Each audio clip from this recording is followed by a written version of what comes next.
Kali ini kita akan mengenal sedikit tentang masyarakat etnis Seko di Sulawesi.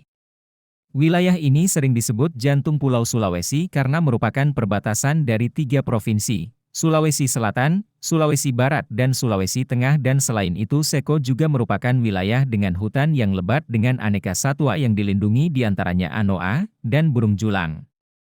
Seko memiliki 3 subkomunitas yang punya karakteristik masing-masing. Ada Seko Lemo, Seko Padang dan Seko Tengah yang masing-masing memiliki dialek bahasa komunitas yang khas. Secara umum orang Seko punya karakteristik masyarakat yang terbuka, ramah dan menjunjung tinggi rasa bergotong royong dan persaudaraan dengan orang lain.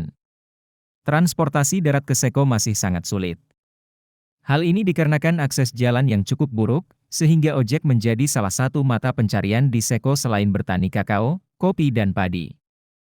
Rumah adat Seko tidak lagi dijumpai secara umum. Bentuk rumah adat mirip dengan desain rumah adat yang ada di Sulawesi pada umumnya, yaitu atap yang mirip dengan bentuk perahu dan tiang dibuat dengan balok bulat yang saling berkaitan dan didirikan di atas batu.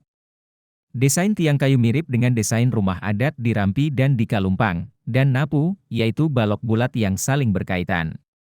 Pemimpin masyarakat adat disebut sebagai Tobara. Beberapa tradisi yang masih ada di Seko ialah Mahoke, yaitu tradisi menanam sambil diiringi lantunan syair yang memiliki makna sakral. Selain itu ada tradisi menari Lumondo dan Pamali yang masih terlestarikan.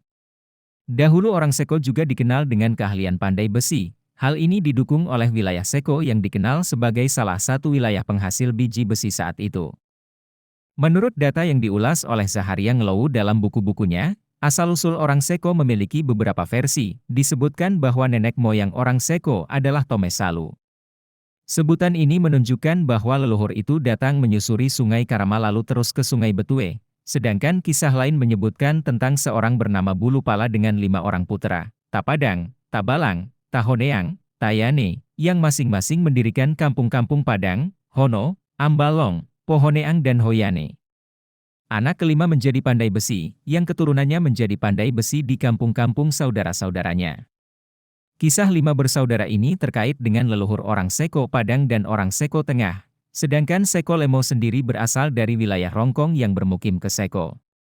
Catatan dari J. Kuit, seorang misionaris Belanda yang pernah menulis kehidupan orang Seko zaman dahulu, menyebutkan bahwa orang Seko pada masa silam tidak cenderung melakukan pengayauan atau perburuan untuk memperoleh kepala ke suku-suku lain, namun mereka sering memperolehnya dengan cara membeli budak yang dibarter dengan kerbau dari suku tetangga. Di Seko ada sebuah tradisi menato badan dan tradisi mak buah yang melibatkan suatu kegiatan tradisi mengorbankan manusia sebagai suatu respon ketika hasil-hasil panen dan kesejahteraan terjadi atau sebaliknya. Pengorbanan tersebut merupakan wujud persembahan kepada dehata atau dewa.